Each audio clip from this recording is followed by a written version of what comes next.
Neste módulo, nós vamos estudar a realimentação integral do motor de corrente contínua de excitação independente. Meu nome é André Augusto Ferreira, sou professor do Departamento de Energia Elétrica da Universidade Federal de Juiz de Fora.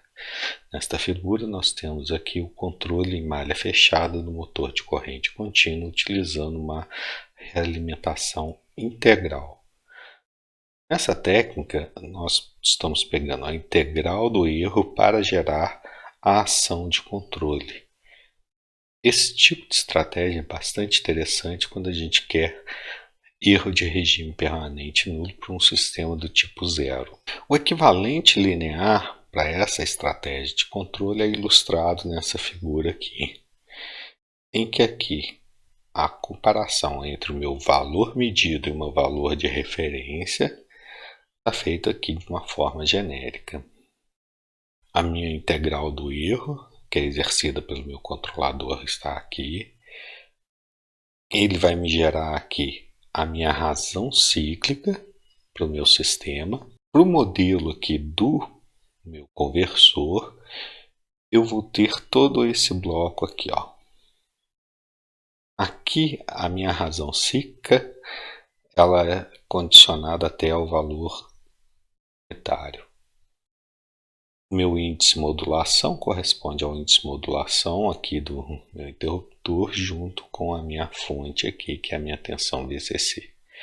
E aqui G de S representa o modelo da minha planta, que seria a minha função de transferência entre a minha entrada, que é o V de T, e a minha saída, no caso aqui a velocidade. Poderia ser o que? Uma medida de corrente, mas no caso eu escolhi aqui uma medida de velocidade para fazer a realimentação, e aqui eu tenho um ganho do sensor referente aqui o meu sensor aqui. A função de transferência de malha fechada do sistema de primeira ordem genérica com uma realimentação integral pode ser escrita como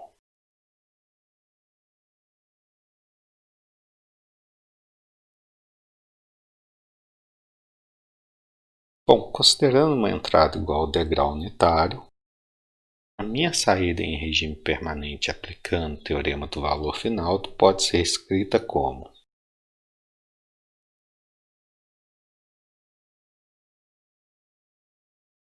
meu erro de regime permanente para uma entrada do tipo degrau unitário, portanto, pode ser escrito como o meu polinômio característico é dado por essa expressão.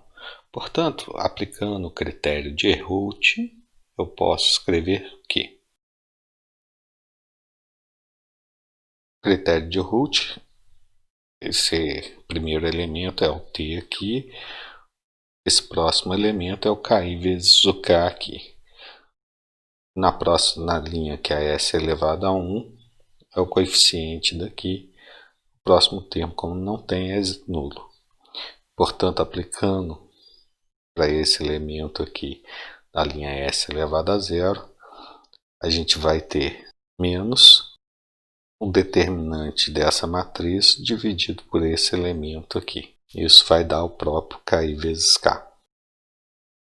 Para esse sistema, a gente já tem que T tem que ser maior do que 0 e KI vezes K tem que ser maior que 0.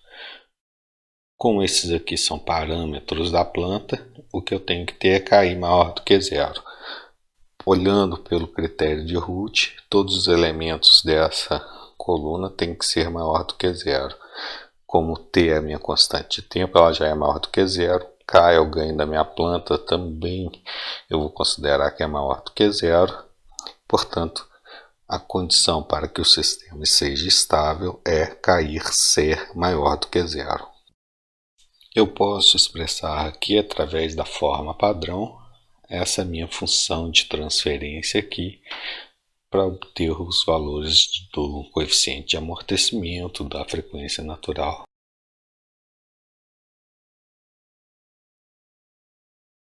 Comparando o polinômio característico aqui com a forma padrão, nós podemos escrever que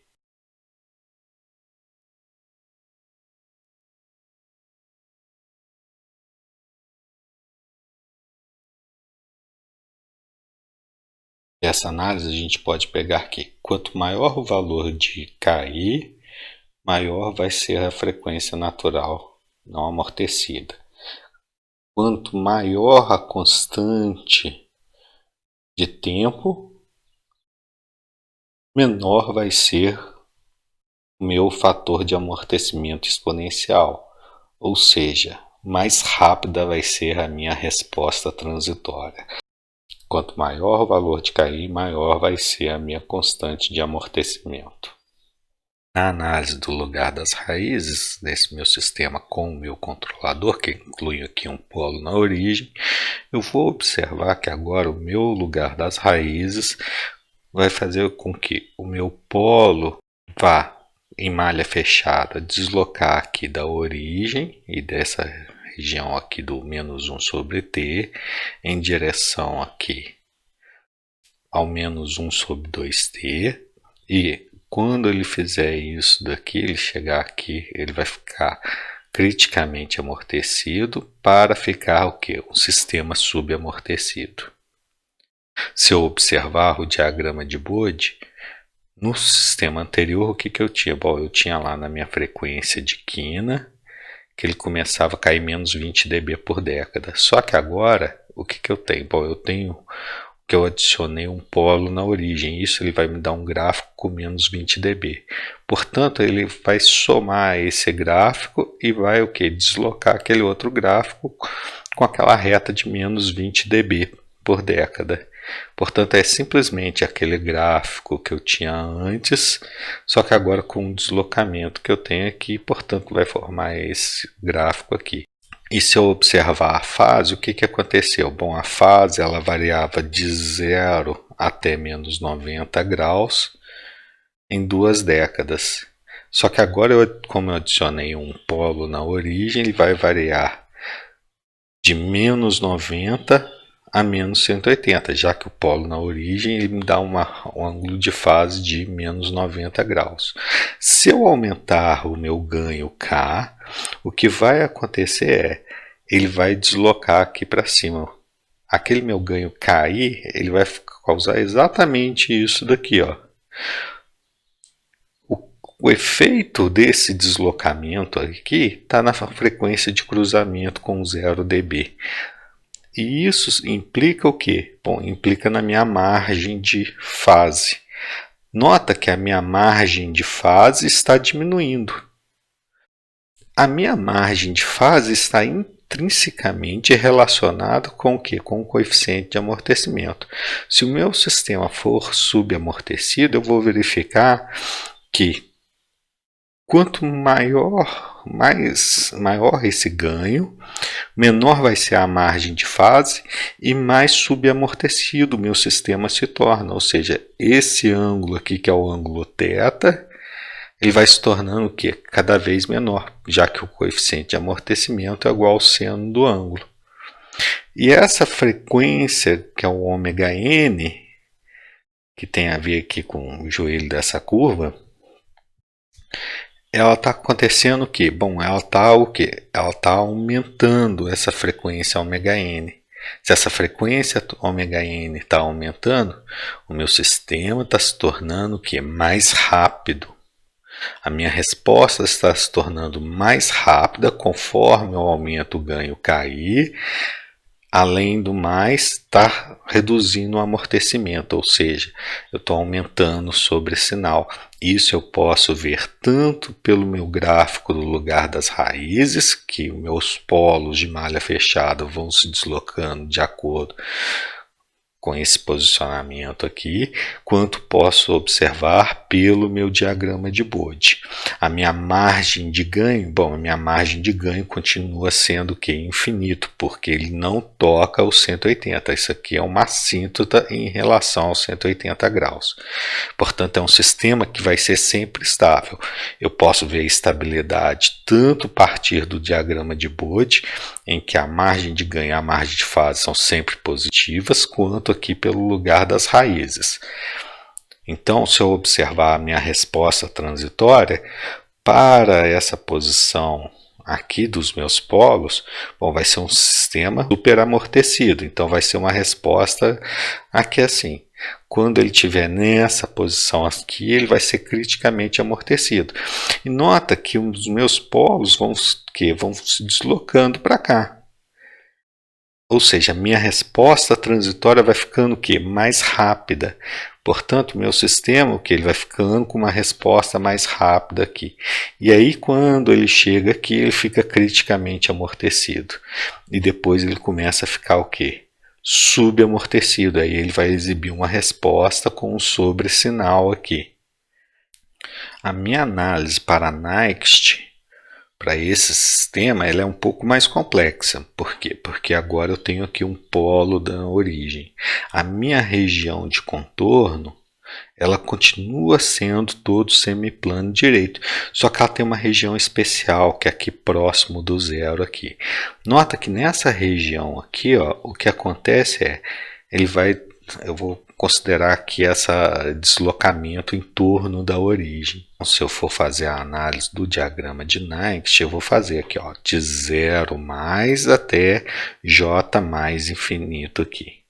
Então, nessa parcela daqui até aqui, o que eu vou ter é a análise do diagrama de Bode para me guiar. Nota que quando eu tenho frequências baixas, esse ganho que é muito grande, ele está saindo lá do infinito com fase o quê? Menos 90 graus. E conforme vai crescendo essa frequência aqui, ou seja, a frequência está se deslocando aqui, a fase vai sair do menos 90, vai em direção ao 180.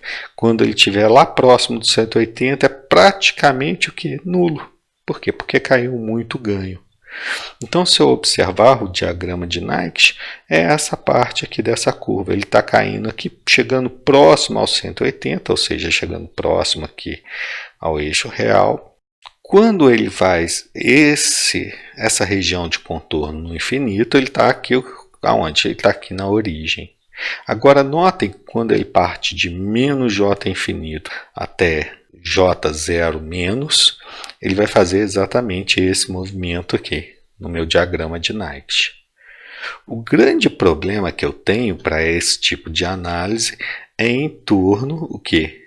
É em torno da origem. Aí, o que eu vou fazer? Bom, eu vou imaginar aqui que eu tenho um raio que vai valer o valor de Qc vezes E elevado a Jθ. Então, eu vou fazer o meu S variando Qc vezes E elevado a Jθ, que esse ângulo θ está variando aqui de menos 90 graus até mais 90 graus. Então, eu vou fazer exatamente isso. Eu vou pegar a minha função de transferência de malha aberta primeiramente, que é a minha função GMA, que eu vou chamar de S. E agora eu vou aplicar aqui o meu limite.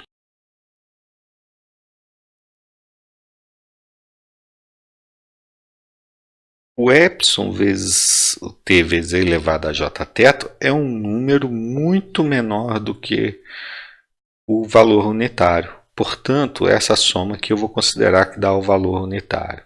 K sobre K dividido por epsilon, sendo que esse epsilon é um valor muito diminuto, é aproximadamente o quê? Infinito. E 1 sobre E elevado a jθ é a mesma coisa que E elevado a menos jθ.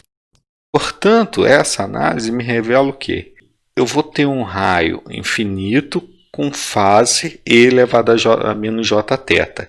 Então, se eu estou saindo aqui da posição menos 90, daqui eu vou estar saindo da posição mais 90 graus no meu diagrama de Next. Quando aqui for menos 45 graus, aqui vai ser mais 45 graus. Quando aqui for mais 45 graus, aqui é menos 45 graus.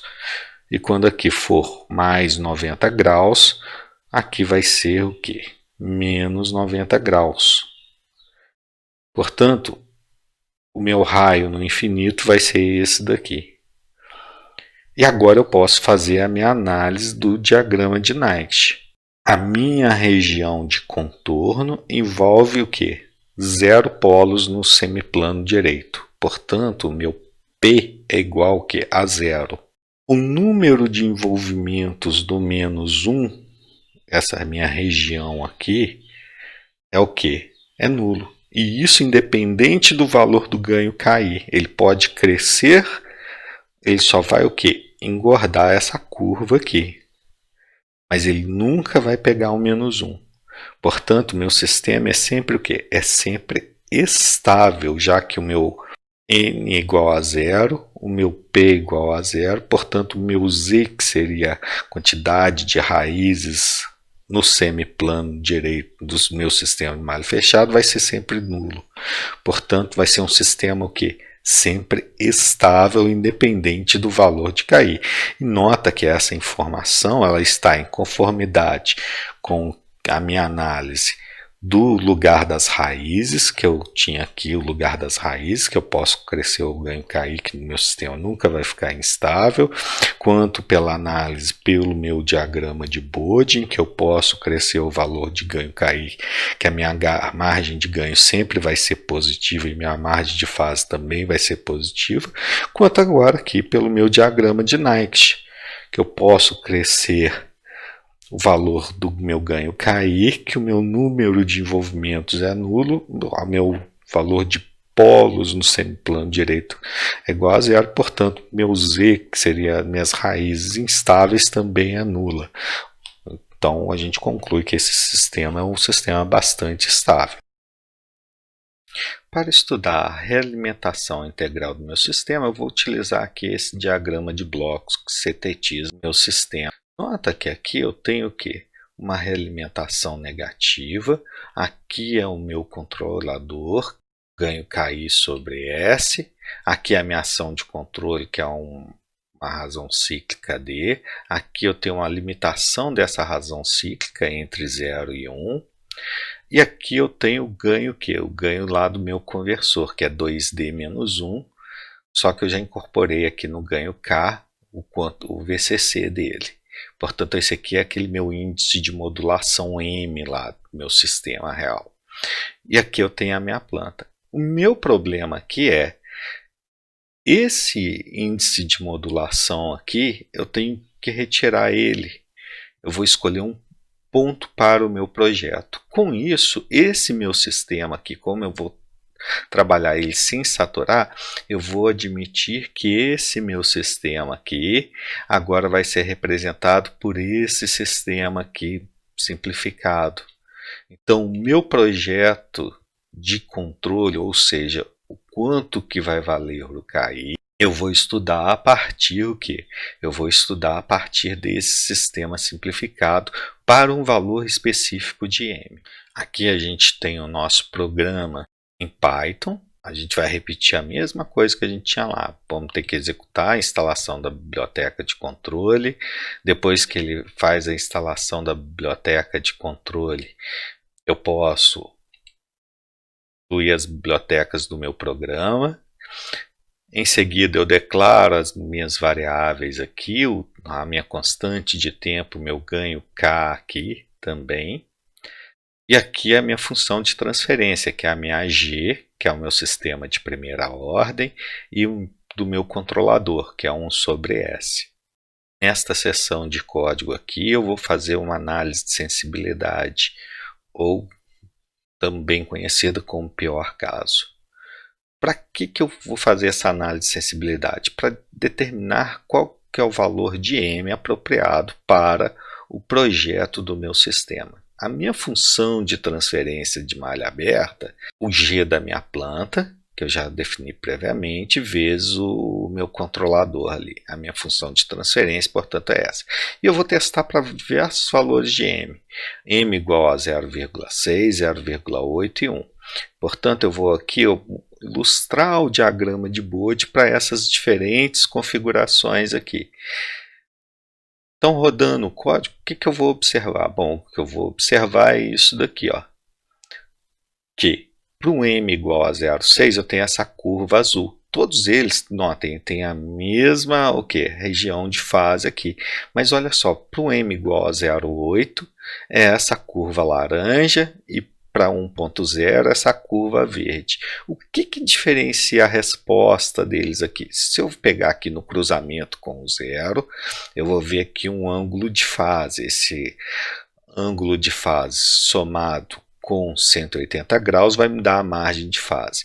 Portanto, observe o seguinte, olha, a minha margem de fase para m igual a 0,6 é 70 graus. Para 0,8 é 65 graus. Para 1,0 é 61,4 graus. O que tem a menor margem de fase é exatamente o que vai ter o quê? O maior sobressinal.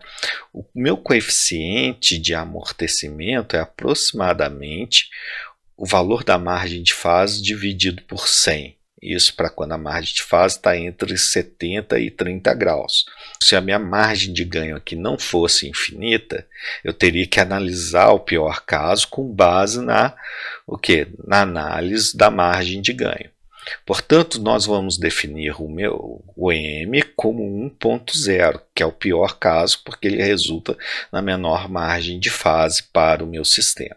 No estudo aqui do lugar das raízes agora, o M já foi definido, o M é igual a 1, o valor dele. E aqui eu vou variar o valor do ganho KI.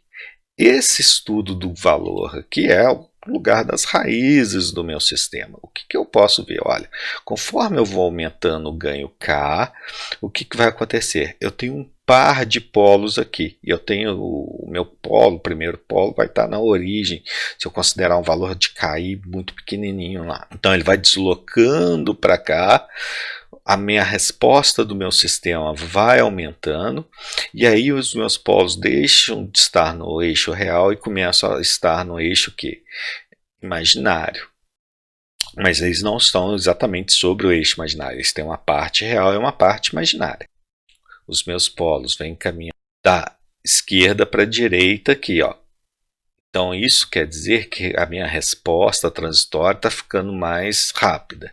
E aí quando ele chega aqui no centroide aqui, esse meu par de polos aqui chega aqui, ele vai ficar criticamente amortecido, depois ele começa a crescer aqui, ó. Com esse crescimento aqui, a gente pode observar que a minha resposta vai ficar subamortecida.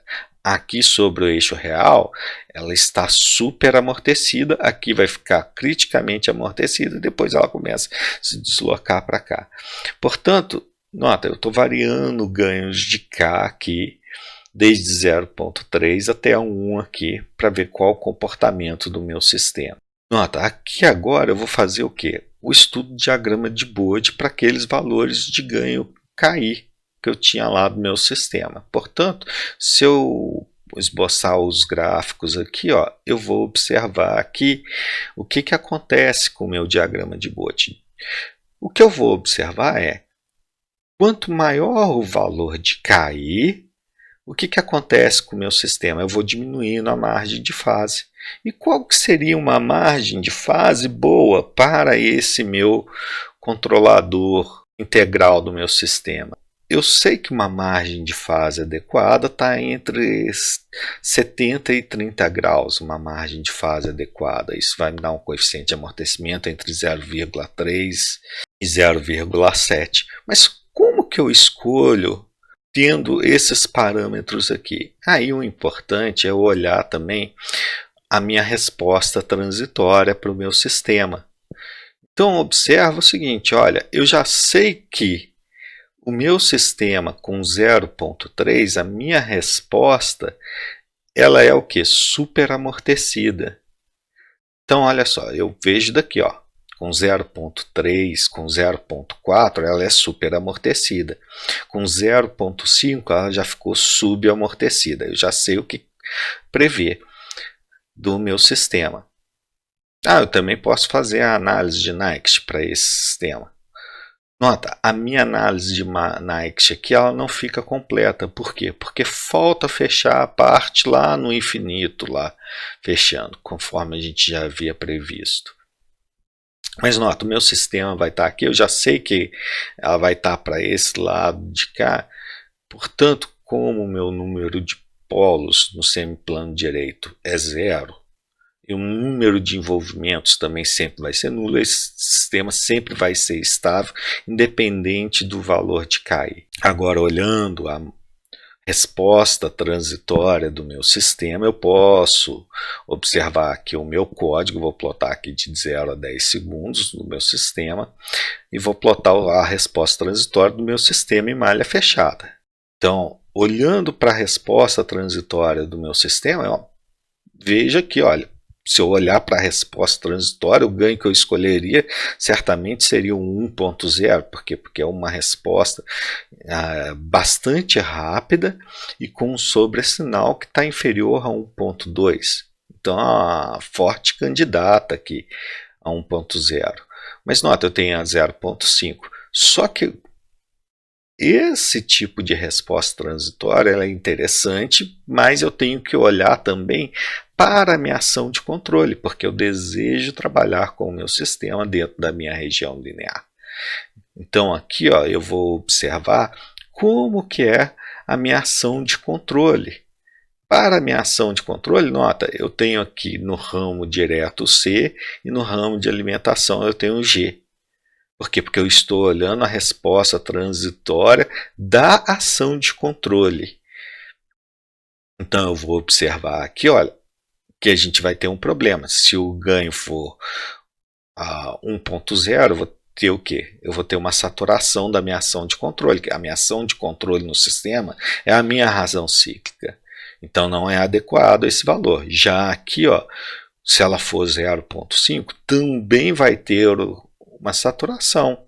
Já se for aqui 0.4, não vai acontecer uma saturação da minha ação de controle. Portanto, eu já posso fazer a simulação do meu sistema.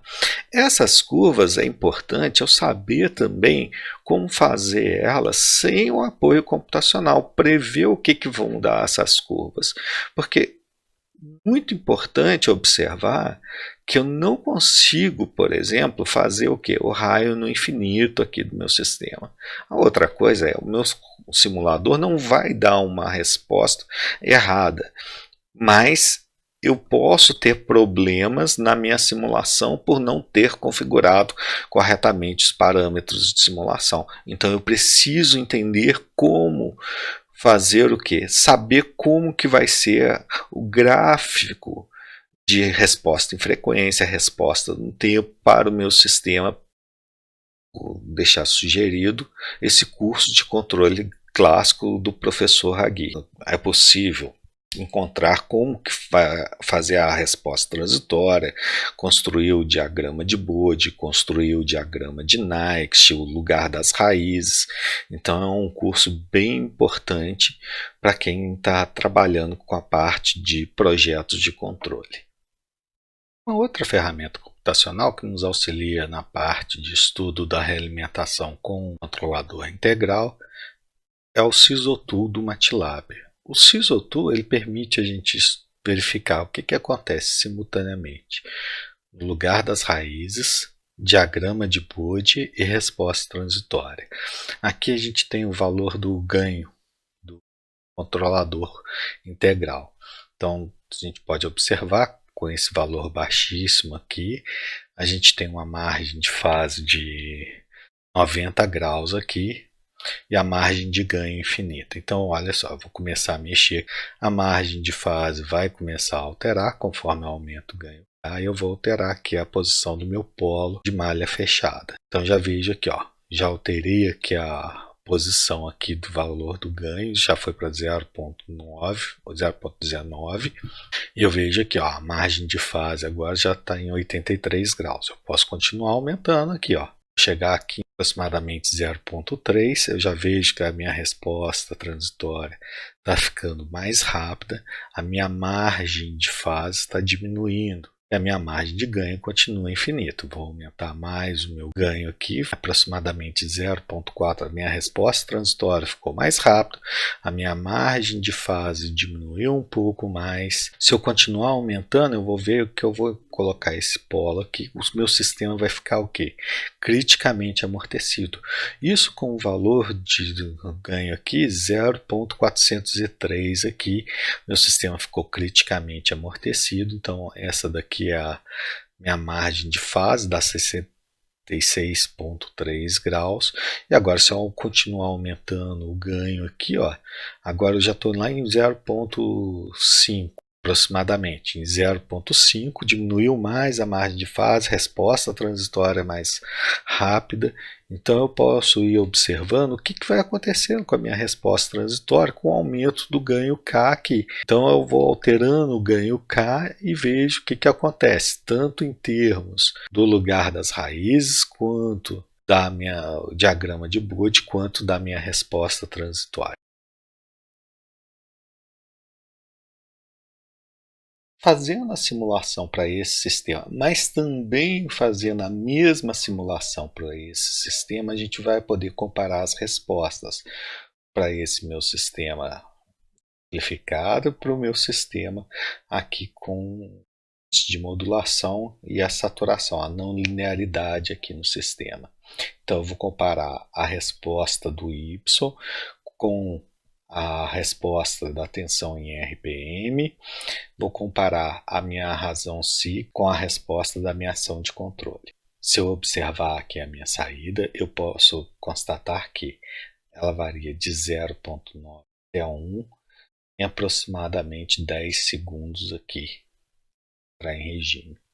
Já aqui na minha saída do meu sistema com índice de modulação, a minha resposta acabou ficando bem mais rápida. Ela demora aproximadamente 5 segundos para atingir o regime permanente. E isso também eu posso verificar na minha ação de controle. Quando eu estou tratando lá da minha ação de controle do sistema linear, bom, a minha ação de controle aqui, ela está aqui.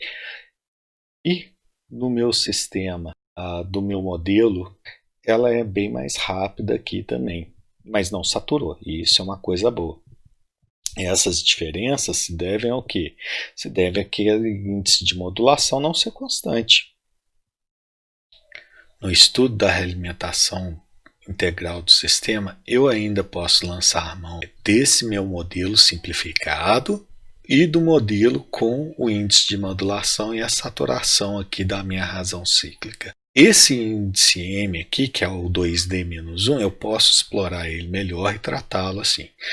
Então, eu posso agora comparar, da mesma forma que eu fiz lá no Scilab, a resposta desse sistema em relação a esse. Então, se eu observar a resposta aqui do meu sistema, fica aparente aqui. O meu sistema lá, que o M foi considerado igual a 1, é esse aqui em vermelho. Então, eu percebo aqui tanto a minha saída quanto a minha ação de controle. E ela difere significativamente da resposta que eu tenho quando eu considero o índice de modulação 2D a menos 1.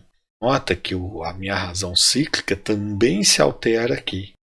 Mas ela também vai se alterar, por quê? Porque eu tenho que considerar aqui no meu sistema que esse 2D a menos 1 aqui, eu tenho essa entrada unitária aqui que está atuando como uma perturbação no meu sistema. E ela não foi considerada para o meu modelo do meu sistema. Portanto, é natural que essa diferença ocorra na resposta transitória. Fazendo agora a comparação dos resultados do meu controlador integral nesse sistema do circuito com o modelo aqui com as não linearidades, a gente vai poder observar que para as variáveis de razão cíclica aqui, VD, tensão em RPM, para minha saída VY, que os resultados são bastante compatíveis. Então eu observo que a minha saída aqui de velocidade está batendo bastante aqui, inclusive com um D e VD aqui. Uma outra observação que cabe constatar é que para esse tipo de controle, como ele é um controle mais lento, o aumento da minha corrente não foi tão significativo como eu estava tendo antes. Para efeitos de análise, muito me interessa a diferença entre esses dois sinais para validação do modelo desse meu sistema. Portanto, eu posso pegar meu VRPM menos VY. Então, eu observo que é um erro bem pequeno para esse sistema aqui. Então, para esse circuito equivalente aqui, é bastante próximo desse modelo, mesmo considerando que eu estou aproximando o comportamento desse motor, que é um sistema de segunda ordem, por um sistema de primeira ordem aqui.